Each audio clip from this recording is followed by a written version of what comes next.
Hey, what's up? This is Pat Flynn from smartpassiveincome.com, and you're listening to the Empowered Podcast.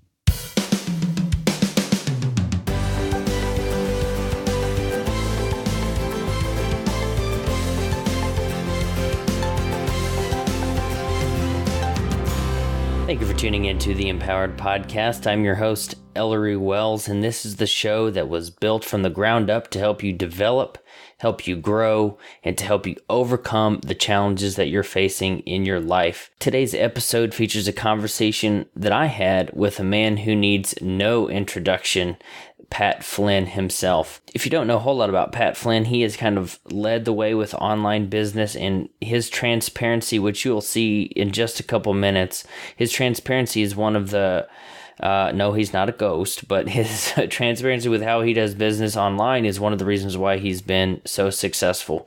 He really pulls back the curtains and lets you look at everything that he's doing, the things that he has done well, the things that he's done not so well, and all of the results in between. So without further delay, we'll get right into the episode, and I look forward to meeting Pat Flynn in person. And if you happen to be at New Media Expo this coming week, the first week of January 2014, I would love to meet you. If you'll go over to empoweringthe80%.com/EP13, as in Empowered Podcast 13, and leave me a comment, I'll make sure to connect with you out in Las Vegas. Without further delay, we'll go right into the episode.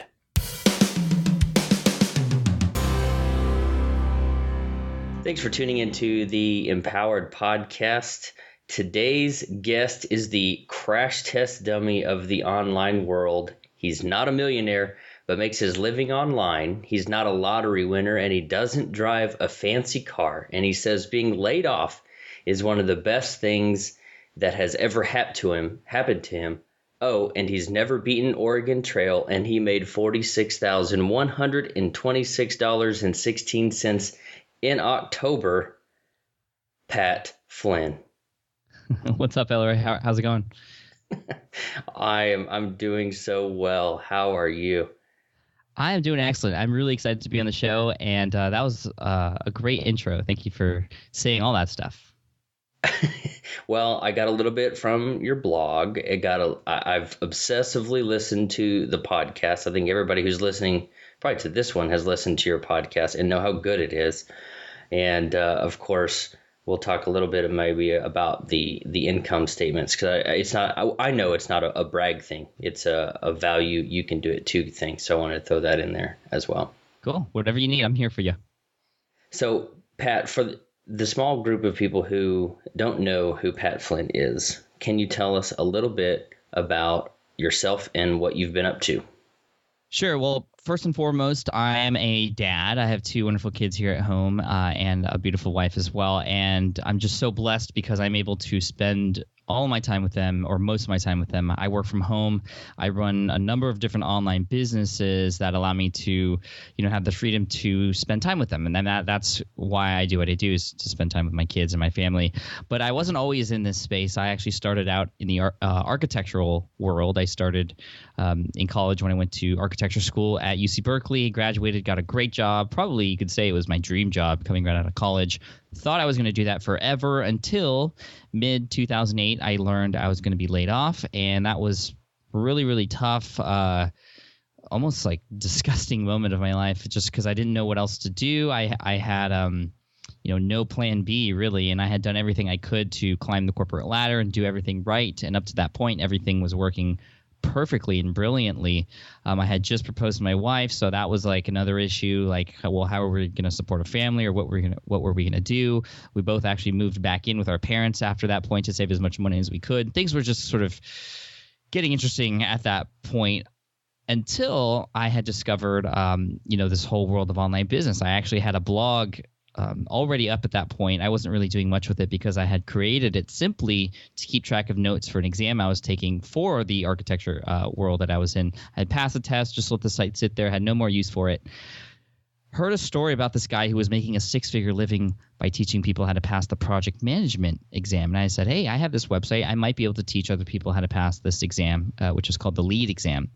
And it just so happened that when I started to dig into online business and internet marketing and stuff like that, I found out that thousands of people around the world every single day, like 30, 40 different countries around the world, were already visiting my site to help themselves pass this exam. And it was truly a mind-blowing experience to sort of see that data come in. I honestly didn't know why it happened or what was going on, but now that I've been doing this for a while, I now completely understand what happened. I had just written so much content on that site for over a year, really. Google just picked it up and people found it. They started sharing it, and they started sharing it. I started getting links on other sites, and some important sites too, that were in the architectural industry.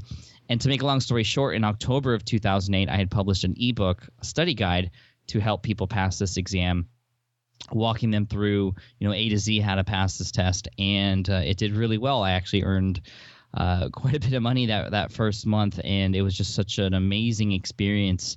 I had earned almost $8,000 in that first month after monetizing the site, which is more money than I would make in 3 or 4 months of architecture. So it really changed my life, and it opened my eyes to what was possible online. I didn't know this whole thing online existed, and really my initial thoughts of online business was sort of scammy, it's just scummy industry. And here I was making high 4 figures and then later 5 figures a month by actually providing something of value to people and getting paid and thanked in return. So I really wanted to show people how this happened and introduce people to this world that I just discovered, which is when I created the Smart Passive Income blog at smartpassiveincome.com. That's where most people know me from now, because this blog has just sort of exploded.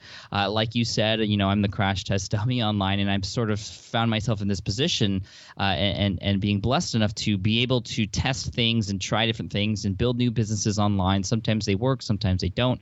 I just share everything, the whole shebang, so other people can come in and be like, hey, this is what Pat did. This worked for him. I can try this out. Or, well, Pat did that and it totally bombed. I will maybe avoid that or take a different approach with it.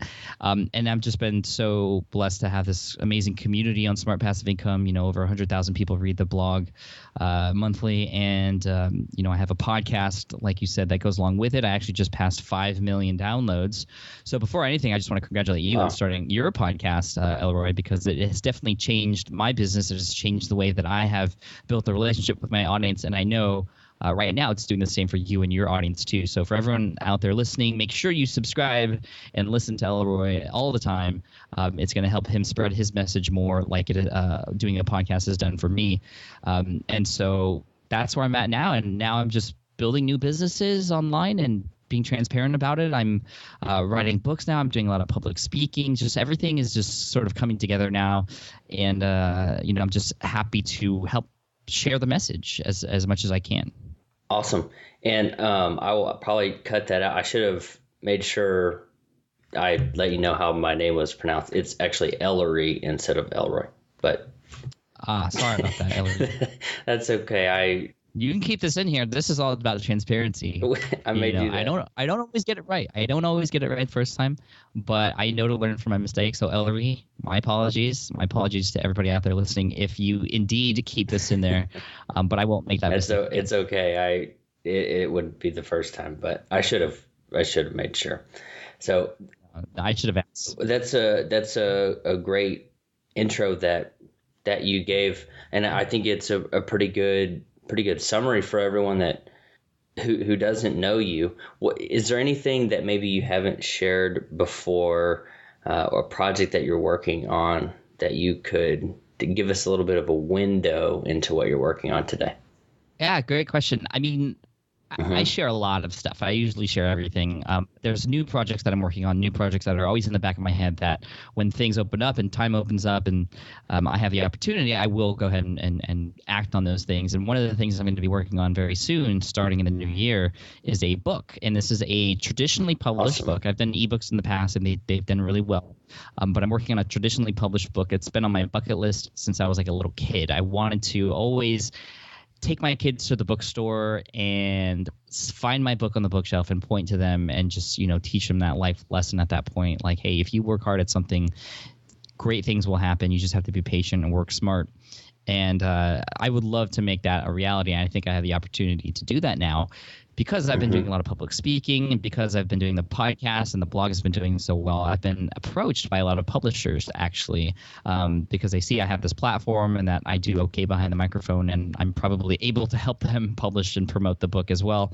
And I've actually been able to turn a few down because now I have the option of being able to be selective. And I actually connected with a literary agent at a recent event I spoke with, and he and I will potentially be working together on a book that I'm going to be doing. And I haven't mentioned this anywhere, so this is just for you. This is going to be a productivity book because a lot of people comment on how much I get done and how little time I do have because I spend most of my time with my kids. So it's going to be a productivity book, but it's going to be a productivity book with a certain angle or a twist or a certain why behind it, because there's a lot of great productivity books out there, and it's great to be productive. I mean, we always want to be as efficient as we can with our time, but a lot of times people become more efficient just to get more stuff done, and what they end up doing is they do more, but they are working the same amount of hours, for example. And the approach I'm taking with my book is really comes from how to get things done, how to create amazing things happen, how to make amazing things happen in business and with the world, and how to change other people's lives whilst being able to enjoy your own life as well while, raising a family and being there, not only as an entrepreneur and a business owner, but as a father or a husband or, whatever it is that you want to do in your personal life, making sure you are efficient in your business life so you can open up time for your personal life as well. Because so many people are just so into doing as much as they can and, hustling as hard as they can, and they forget about or they leave behind a lot of the most important things. There's that trend of people just working their butts off, which is great, but then leaving behind family values and all those other things that are really important in society. And when we look back when we're older and think about what we wish we would have done when we're younger, I fear that a lot of people are going to look back and say, wow, I did really well in business, or I did a lot of things that were great, but I left behind a lot of the things that I should have spent more time with, like my family or I can just, as a father, I can see how quickly my kids are going. I just don't want myself or anybody else to lose out on those precious moments. For you, being productive isn't just about getting more done, but it's about getting maybe it's still a lot done, but in less time so you can focus on other things too. I like that. Exactly. I want to open up more time so I could do the things that I want to do instead of just doing more of what I was already doing. Sure. Absolutely. People try to pack in more and, cut out all of the waste so that they can put in more stuff without any waste, but, forget to stop and smell the roses. Right. So what do you think of that idea? Does it sound like a good, decent book premise? I think so, because a lot of over the last several months, and now I have to preface this with most of my podcast listening was non-existent until about May. So in the last 6 months, I've watched you or listened to you go from being you and your wife to having a kid to having 2 kids to all of this stuff all in the last 6 months. So my Pat Flynn timeline is way off. But we've talked a lot, or you've talked a lot about being everywhere, all the projects that you're working on. You just started the second niche site dual food trucker. And people ask, how do you get so much done in the same amount of time that we have? So I think that would be a good book, and I think that you probably have a pretty good or a fairly large amount of credibility, because we do know how much you have on your plate, and we all know that there are only 24 hours in the day. So I'll be picking that up. Do you know when it'll be releasing? Or are you going to start working? Oh gosh, I'm going to start working and researching it come the new year, and it's going to take a lot. This is like a 2-year project. It's really, really important to me, and there's a lot of research that needs to be done, finding these people, not just entrepreneurs, but anybody who seems to just do amazing things, but also lead a balanced life and are there for their family as well. So I have a lot of people in mind that I'm going to be scoping out and talking to and interviewing and just trying to get as much information as I can. I mean, I'm approaching this almost like a research project, like what is it about these particular families or these particular people that they all have in common that we can all learn from to lead these sort of similar lifestyles and get more things done, but also be happy at home as well. Now, when you're done with this one and it's sitting on a physical bookshelf in a physical store, That'd be uh, so awesome. yeah, it would. That would be awesome. Is there a traditional books the smart way on the far horizon? It's funny you ask that. A lot of people see me doing something. I test something, and that's what I do, and then I write about it. Perhaps, I mean, a lot of authors do that, and they talk about their experience. I don't know if I want to go into really hardcore teaching people about how to publish a traditionally published book, because I mean, I'll probably talk about the experience as I always do with everything else I do, but I won't create courses about it or anything like that, most likely. I mean, there's a lot of other things that I probably going to be focusing on, and who knows? I mean, that's going to be 2 years down the road, and who knows what other opportunities will be available, what other platforms there might be. There might be some crazy thing that we haven't even thought of yet in our brains as humans, and that comes about that I could spend time on. Hard to tell, but I do. It is something that is there, and it's a big goal that I have, and it's something I'm definitely working towards. So thank you for the support on that. Yeah, no problem. That brings up a good question.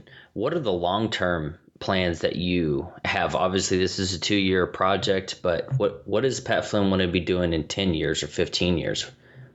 Yeah, I mean, it's always, whenever anyone asks me these types of questions, these goal questions, it's all about first, what is most important to me, and that's with my family. What do I want? What can I imagine my kids doing in 10 or 15 years? I want them to be in great schools. I want them to have as many options as possible. I want them to understand other cultures, which means we're probably going to be doing a lot of traveling. I want them to know that, I want them to be great at problem solving and finding business opportunities and other things like that.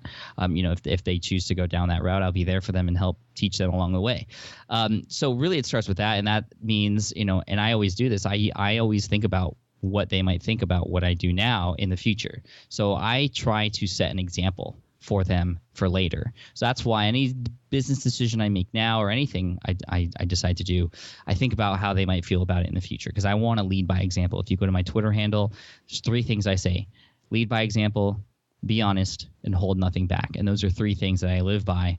And I hope it's apparent on my blog. And I want it to be apparent to my kids too, so they can take that and motivate themselves to move forward in whatever it is that they choose to dedicate their time to in the future. I would love to be, coaching a soccer team and doing lots of those types of things as well. But business-wise, who knows what it might be. But all I know is I don't plan on ever selling the Smart Passive Income blog. I mean, I'll have other businesses. Other businesses may have been sold at that time, Food Trucker potentially being one of them. And that is on the radar. That is, there is an exit plan for that. But for Smart Passive Income, it's going to always be there as long as blogging or podcasting exists. I want to help as many people as possible. I'm been sort of put into this position of in a leadership role in this industry as someone who is sort of at the forefront of the transparency movement online and things like that. And it wasn't meant to do that. Like I didn't go into it saying I'm going to be a leader in this. It just so happened that my style of doing business seems to be resonating with a lot of people now. And I'm taking this responsibility and I'm going to carry it with me forward. And I want to do what I can to, again, lead by example. And so, I'm just going to continue to do that and continue to take hold of any opportunities that might present itself to me in the future, and try to show people how things work and how things don't. And, just continue with that. So, it's hard to say, I want this many businesses making this many money, there are this much money. It's hard to say that, but I can say that, my kids will always be there in the back of my head, and I always want to be an example for them and also those who are following what I do online. Now, you mentioned, being put into this leadership position in the industry as an introvert, which I'm an introvert as well. But yeah, most people are kind of surprised when I tell them that. You've probably run into something similar. Yep. How does being in this spotlight, how do you deal with that as being an introvert? Do you feel yourself being less introverted, or you've just gotten used to it and then you go into your office and close the door for a couple minutes and regroup? It's interesting. I for the longest time, ever since I was in school, I was always the kid in the back of the room that would never raise their hand and always just wait to be called on before speaking up. Even in a group of friends, I would just sit and listen to conversation. I wouldn't really chime in. But it was when I started – actually, it was when I got into a leadership role in the marching band the University of California at Berkeley, when I understood that I had to speak up if I wanted to make a difference, that I had to be a leader, and I had to step up, and I had to get out of my comfort zone a little bit in order to make things happen. I was the student director the 5th year in the marching band, and I had a huge responsibility for like 220 college students to make sure that we always performed at our peak performance rate, and also provided an entertaining show for the audience at halftime, and also whenever we were hired to do pep band type stuff. I mean, that was my responsibility, and I couldn't do that if I just sat there and did nothing. Now, the reason I wanted to do that was because band was something that I was very passionate about, and I wanted to be in that leadership position because I knew it would test me. And I think that's really important, to always be testing yourself. And whenever that fear sort of comes into play, that resistance, you want to actually see that as a sign that whatever it is that you're thinking of doing is worth pursuing or worth busting through, because what's on the other side could be something amazing. The same thing happened when I started doing YouTube videos. I mean, I was deathly afraid of putting my face on camera, so I took, baby steps to do that. I started doing screen recordings of, using tools like Camtasia or ScreenFlow to record what was on my screen, so I could sort of take baby steps. And then I eventually got comfortable with my voice on these videos, these short little videos, and then putting my face on the camera. Eventually, same thing happened before I started my podcast. I was deathly afraid of doing a podcast. It took me 1.5 years to muster up enough courage to finally do it after I had committed to wanting to do a podcast on the Smart Passive Income blog. And then that was sort of a stepping stone for me to do public speaking, something I was completely and deathly afraid of as well. And I just so happened to get an opportunity in 2011 to get on stage, and I took that opportunity and saw it as a way for me to sort of just break through that fear and punch it in the face, if you will. And then I sort of got over that. And I'm still scared and nervous before I do my public presentations, but I always see that as myself being, but actually caring about the content I'm producing, and also knowing that what's on the other side when I do perform very well on stage, that it's going to do amazing things for my business, but also allow me to really influence and change other people's minds about how certain things are done online and really affect them in their business in a positive way as well. But I do every once in a while, we'll crawl into my office and just sit there and reflect on myself for a while. And, it's almost like, putting on your game face sometimes. When I get on stage or when I get into a podcast, like I have to put on my game face. It's not being fake. It's just getting all that energy inside of me to finally come out, and remembering why I'm doing what I do. And it's to help other people too. Because if I just let that fear, or I let that introverted self of me just win, I guess you could say. Not to say that being introverted is bad. Being an introvert is not bad at all. It's okay and perfectly healthy to do that. But in order to really make a difference, you're going to have to get out of your comfort zone a little bit. And that's what motivates me to do that. Yes, it's uncomfortable, but I also know that that's what it takes to make a difference. And I know that when I can make a difference, it's always going to come back and reward me in the end. Yeah. Speaking of your podcast, do you have a favorite interview? There are a lot of interviews that I favor for all different types of reasons. One of my favorite ones was with a woman named Lane Amen, who talked about how she was making 6 figures online in the scrapbooking industry. And I love that one because it's so ironic, because people in traditional internet marketing space, they just throw around these examples like, dog training, and they throw around scrapbooking just as an example. And here she was actually making 6 figures in the scrapbooking industry. And plus, she was just a joy to speak to. There was another guy named Mike Doonan who I interviewed, who he and his wife created iPhone apps to help kids with speech therapy, and he's making 5 figures a month in the iPhone app industry with a line of applications to help kids through speech. And I thought that was really commendable, and it was very inspiring to hear that.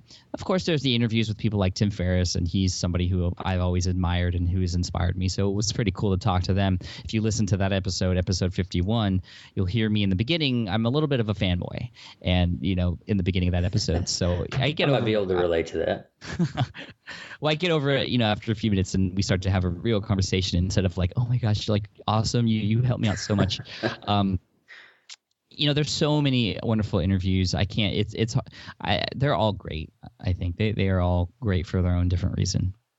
And this may be a random question: Xbox One or PlayStation 4? PlayStation 4. Yeah, I just I pre-ordered mine. Mine's going to be here in a couple days, and I was listening to your podcast. I don't know when you did it, but I was I know what you're going to say. With it was Atari or PlayStation or No, Sega it was Atari or something, right? it was okay. So it was Christmas a long time ago, and I had asked my dad for a PlayStation. All my friends were getting PlayStation. This was when PlayStation 1 came out. Yeah. I asked my dad for a PlayStation. I was like, I want a PlayStation. I know you're going to get me something. I want a PlayStation. PlayStation. And then he ended up getting me a Sega Saturn. And because those were like the two competing consoles at the time. Yep. And I was like, no. And he's like, no, it's cool. Like he said, in the near future, you can hook it up to the internet. You can do all these cool things. Here's Virtual Fighter and a couple of other games that looked pretty cool. And I was like, okay, fine. And then I played with it. And, I was a kid, so of course I enjoyed it a little bit. But then like Sega Saturn died. They stopped making games. And all my friends were like just crushing it on their PlayStations, playing all types of games. And I would always just go to their house and play. So I got, I always kid around with my dad about that. I'm like, Dad, remember the PlayStation? And he's like, what? I don't know what you're talking about. So that's why the obvious answer for me is the PlayStation 4. Plus, I think it's $100 cheaper. Yep. And, they're just trying to get their market share back. And so I think it's going to be a pretty amazing console. Yeah, I had a similar story to your PlayStation one with a go-kart. I really wanted a go-kart. And Mom, if you're listening to this, I was serious. I really wanted that go-kart. Are you going to get a PlayStation, or is it all work and your playtime spent with the kids? And I mean, most of my playtime is spent with the kids. If I were to actually use the PlayStation for gaming, we have a PlayStation 3 now. And we just simply use it for a couple things, for Netflix and also for playing music and also watching DVDs. It's a nice Blu-ray player as well. So I don't typically play games on it, although we do have a few games like Madden and things like that. But, if I were to play PlayStation 4, which I'm pretty sure I will, it'll be after the kids go to sleep or maybe when my son or my daughter are older. But, I don't want to get them into video games quite yet. We're doing a lot of reading. Which I enjoy. It's some of my favorite times of the day is spent reading to them.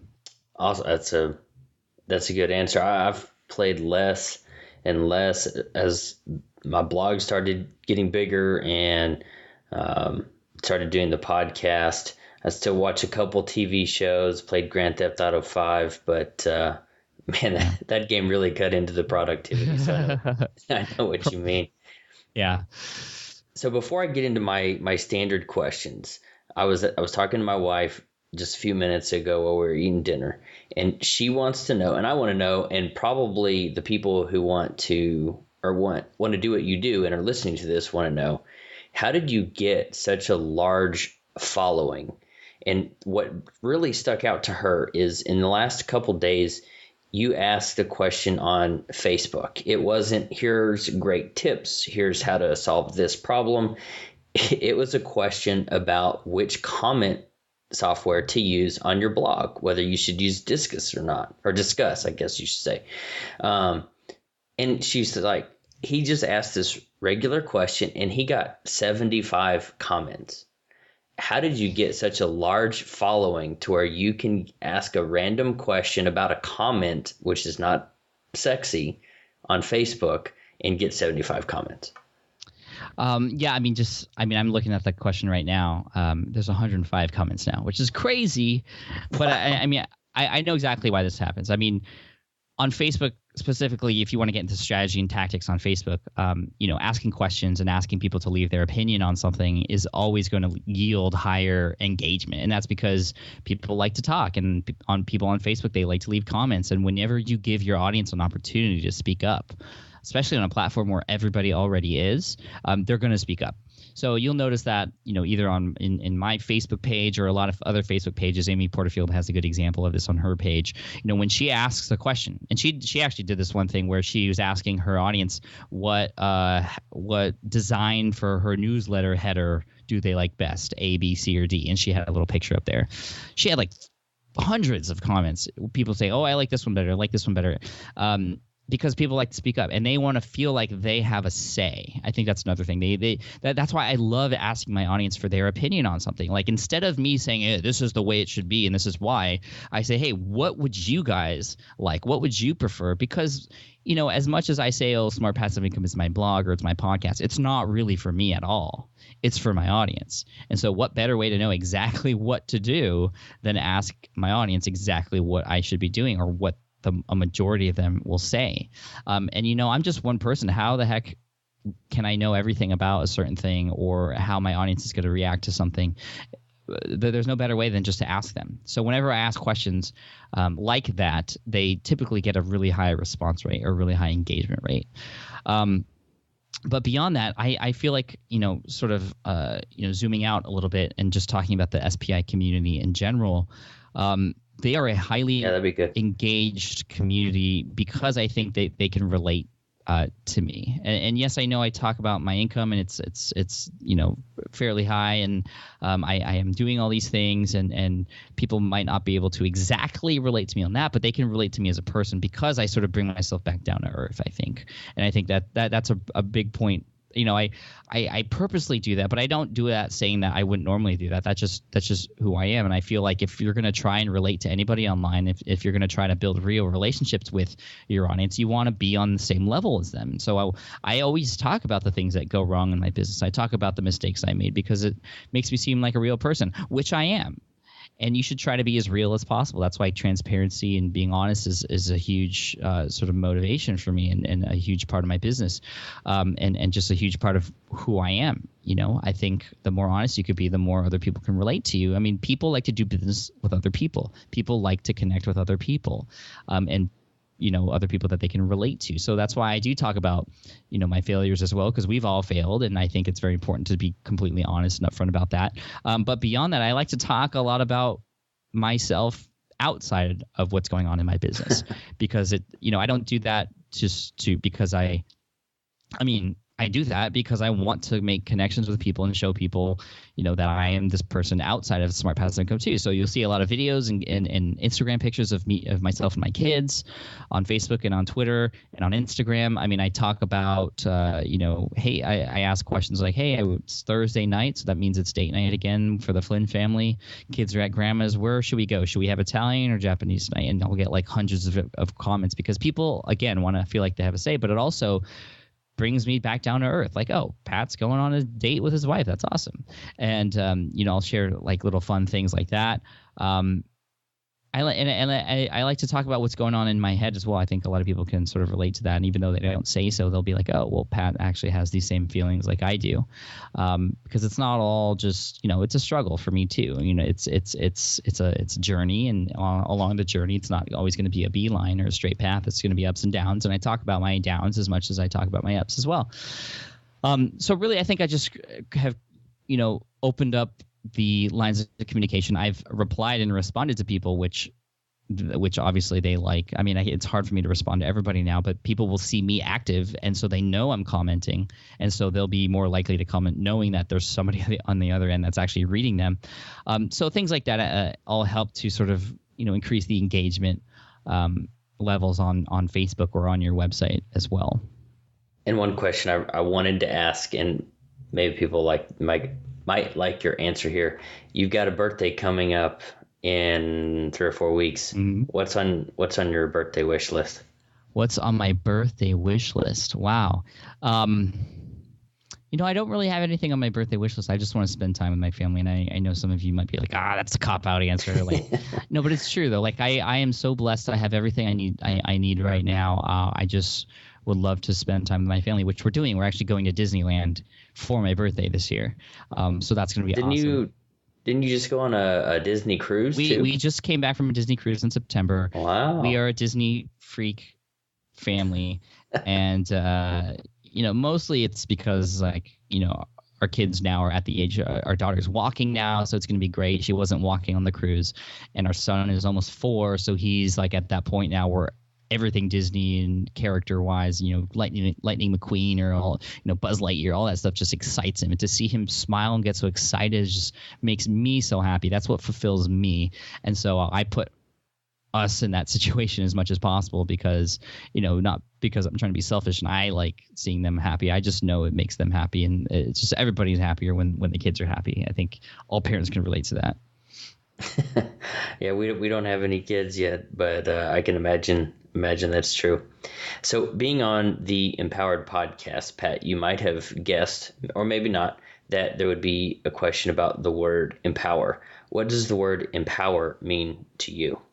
Well, I really feel like empower means like to give yourself the ability to do something, and to not just that, but consciously give yourself the ability to know that you can do that. Because honestly, we have the power to do whatever we want, but it is only ourselves that hold us back. And to empower yourself to do something is to just allow yourself to give yourself permission to accomplish whatever it is that you want to accomplish. I mean, the mind is the most important part of your success. And if you don't feel like you can succeed, you will not. And so to empower yourself and just empowering in general just means, honestly, I feel like it just means, giving yourself the permission to succeed and knowing that you can do that. Now, along those lines, you have to also know that it's not always going to be a straight line. Like I said, it's not always going to be, smooth sailing. But when you can consciously decide that you are going to accomplish something, you will do nothing but everything it takes to succeed. And that's really what's helped me along the way too. And, a lot of that starts with you consciously believing in yourself, but it also involves the other people around you too. You might have heard this, that like you are the average or the sum of all the 5 people that you hang around the most, or you are most like the 5 people that you hang around the most. Do you agree with that? I do. I really do. I mean, I honestly do, because I have learned so much. And I've become who I am because of the people that I try to associate myself with, especially online.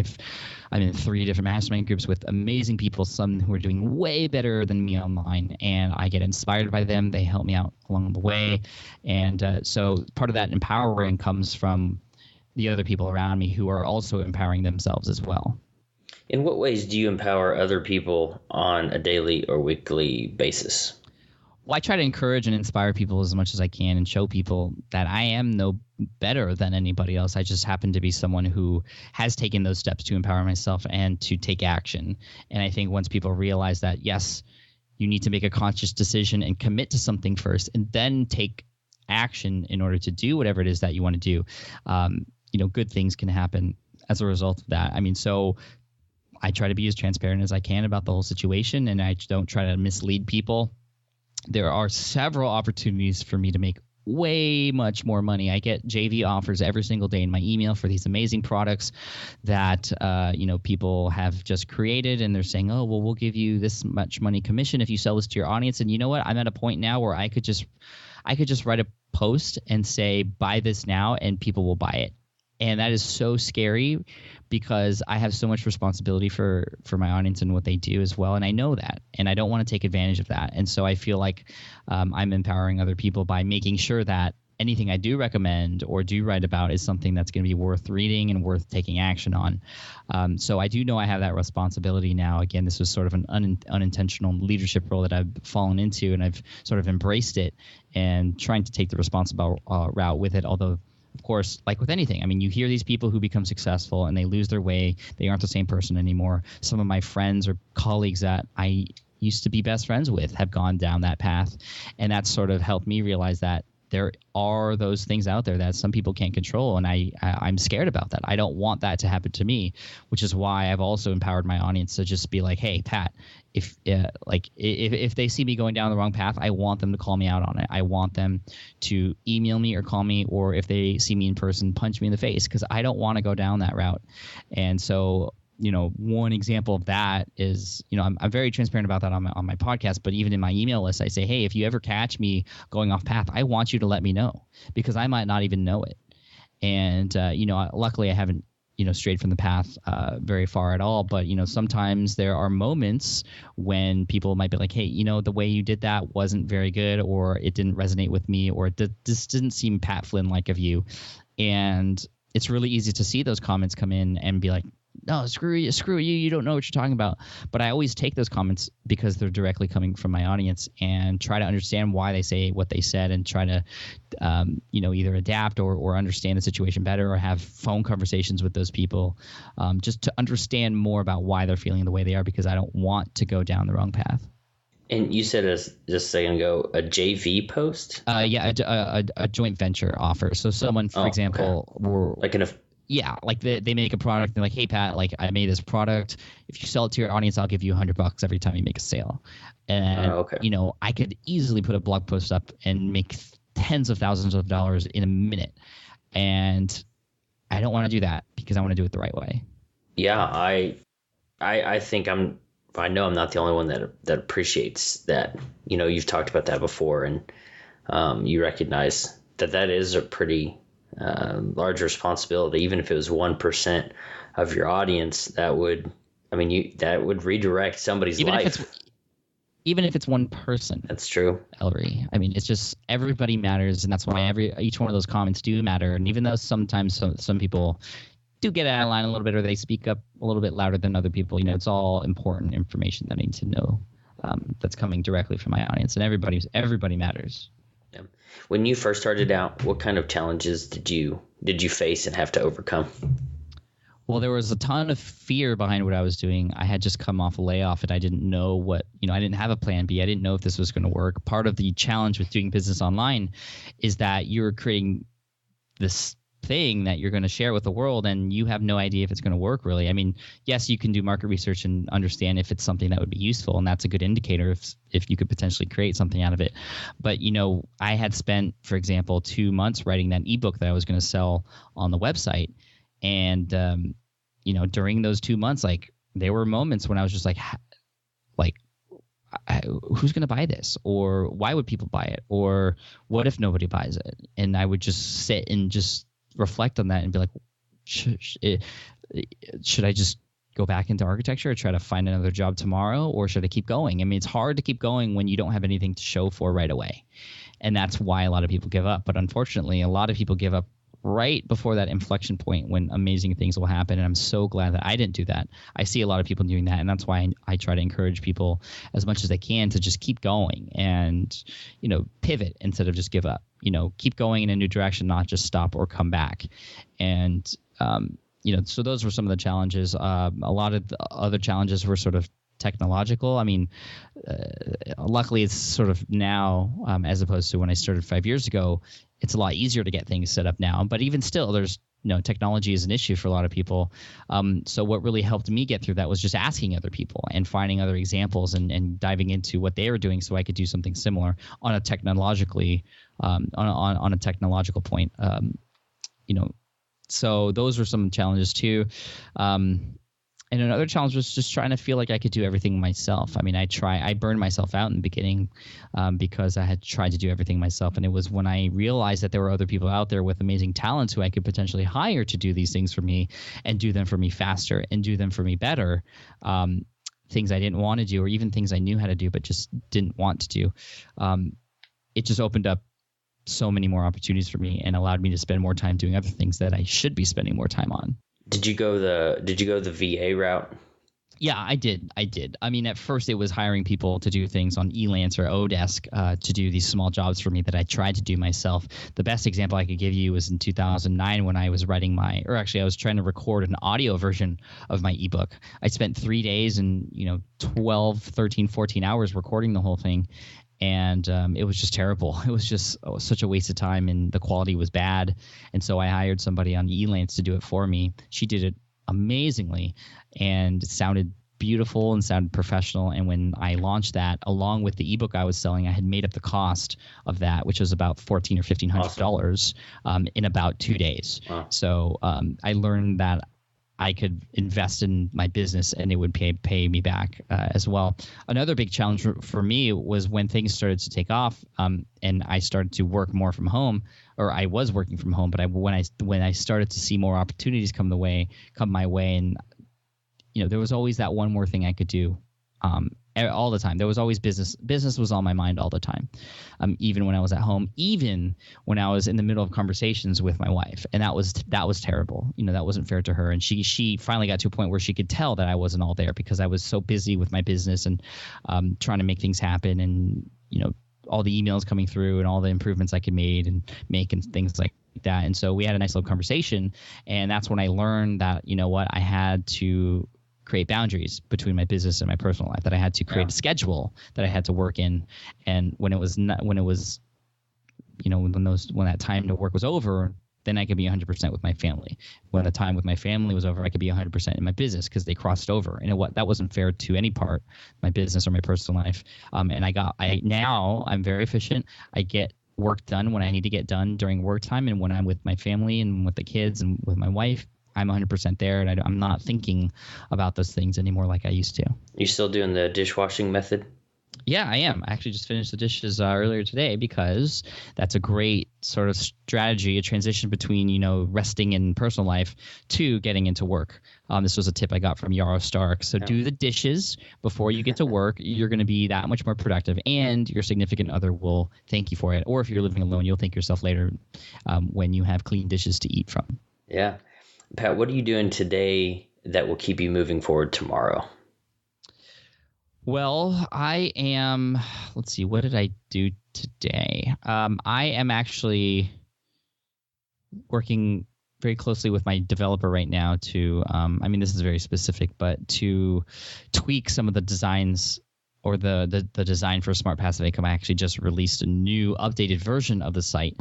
And there's some comments that came through and some things that we found ourselves that weren't working quite as well, or some data sharing things that some data revealing information that was things were not happening the way we wanted them to. So we're making a little bit of changes here and there. So I've been doing that a lot today and just moving forward to help me be able to provide the information I need to provide to people on my site in a better way, and also make the user experience on the site better so people can run through the site and the information and better help them in their businesses as well. So, that's one small thing.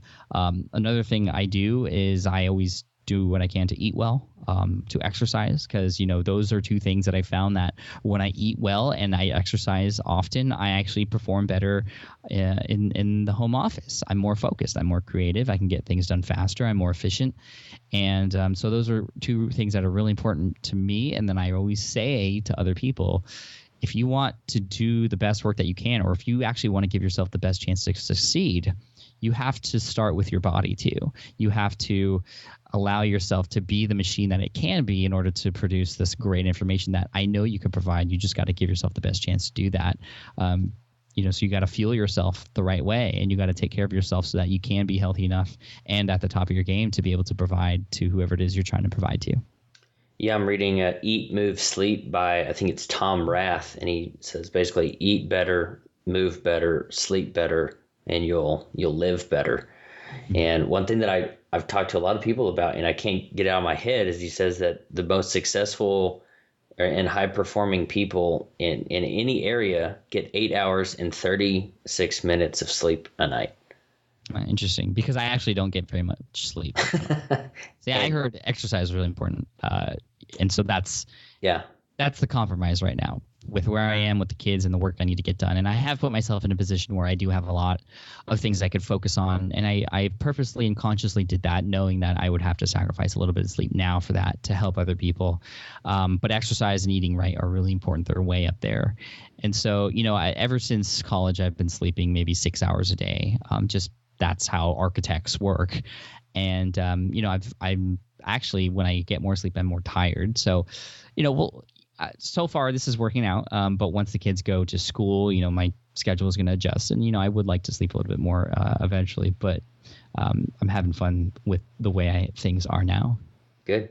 What was the last movie you saw? Ender's Game. What'd you think?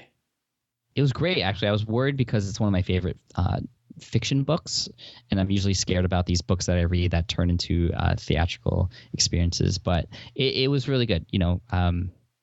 They casted Ender really well, and Harrison Ford was good. It was nice to see him in another sci-fi role again, and I'm fairly happy with the adaptation.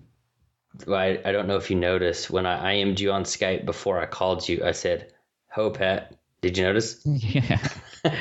I was, Like I was, yeah. yeah, exactly. I was half expecting you to say, "Oh, being Pat," but that's okay. That's Good. okay. All Nice. right, my last question: what is one tip or piece of advice that you can give people like me and the hundreds of thousands of readers and listeners in the Smart Passive Income community? What's one tip or piece of advice that you can give us who are just starting out? Yeah, I mean, if you really want to quick start yourself, there's all the typical tips like, fail often, believe in yourself and be confident. And those are all important. Obviously, get started now is a big one. But really, I feel like doing what I do for having done what I've done for a while now and seeing other people sort of enter this industry and seeing people drop out of it or seeing people sort of rise to the top.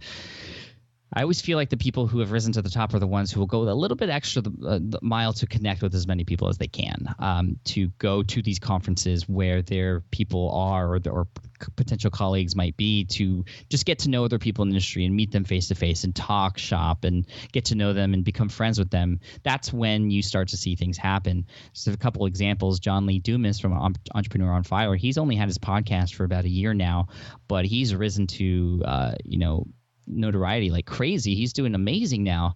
And there's another person named Greg Hickman from mobilemixed.com. He was sort of someone who was, doing really good work and creating really great content, but, not really very many people knew who he was until he came to New Media Expo last January and he got to know a lot of people. He was super friendly, reached out his hand and always tried to talk to people and provide. And now we are sort of paying him back and sharing his information as much as possible because he just has really great information and we've made these real connections with people in person.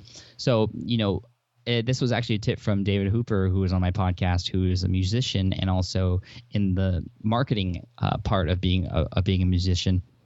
He said one of the best ways to promote your music is to, stop making music and to go out there and talk to people and build real relationships. So that's probably the best advice I can give you. Stop making music, go out and build relationships. I like that. Pat, eventually you're going to have to stop making music and build relationships, but you got to make good music first too. You do. Pat, it's been great having you on the show. Where can we connect with you? You try to be everywhere. I know you're on Twitter. We've tweeted. I think we've maybe chatted on Facebook a couple of times. What's your social media flavor of preference? Sure. Well, if you want to come to my house, my address is, no, I'm just kidding. I'm not that transparent.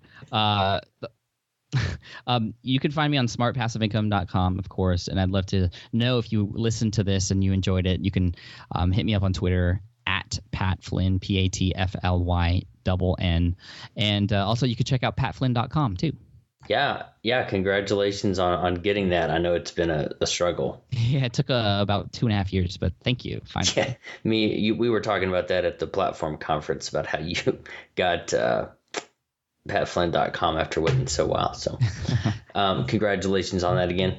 And thank you so much for taking time out of your evening to spend it talking with me and sharing your words of wisdom with my audience. Awesome. Thank you so much for having me, Hillary. I really feel fortunate to have been able to spend so much time with Pat, who's got so much on his plate. He's got so many things going on, so many projects that he's working on.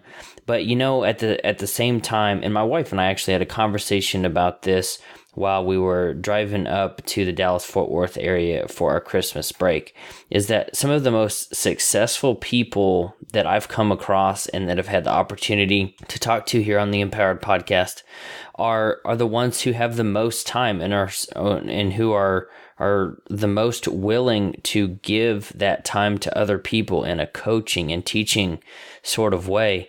And, if you've ever gone to any of your coworkers and said, hey, can I grab 30 minutes or an hour or sometimes an hour and a half of your time? They would say, I don't have time for that.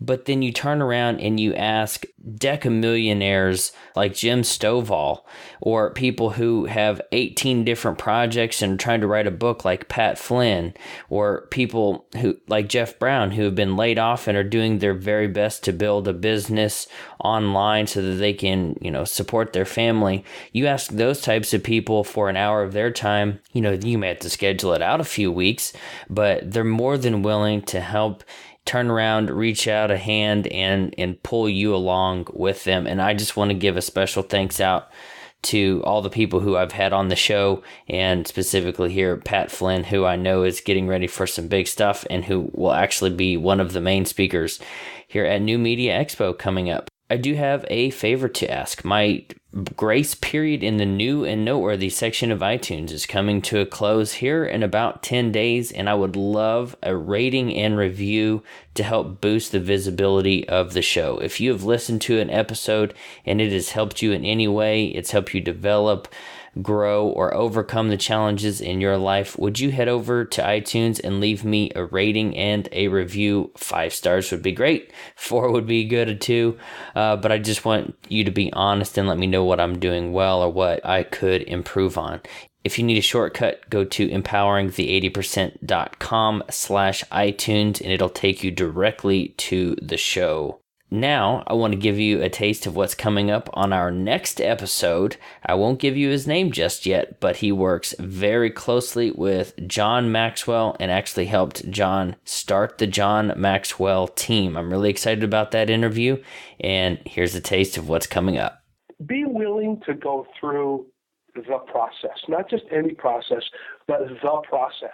A process of culling and refining, a process of discovery.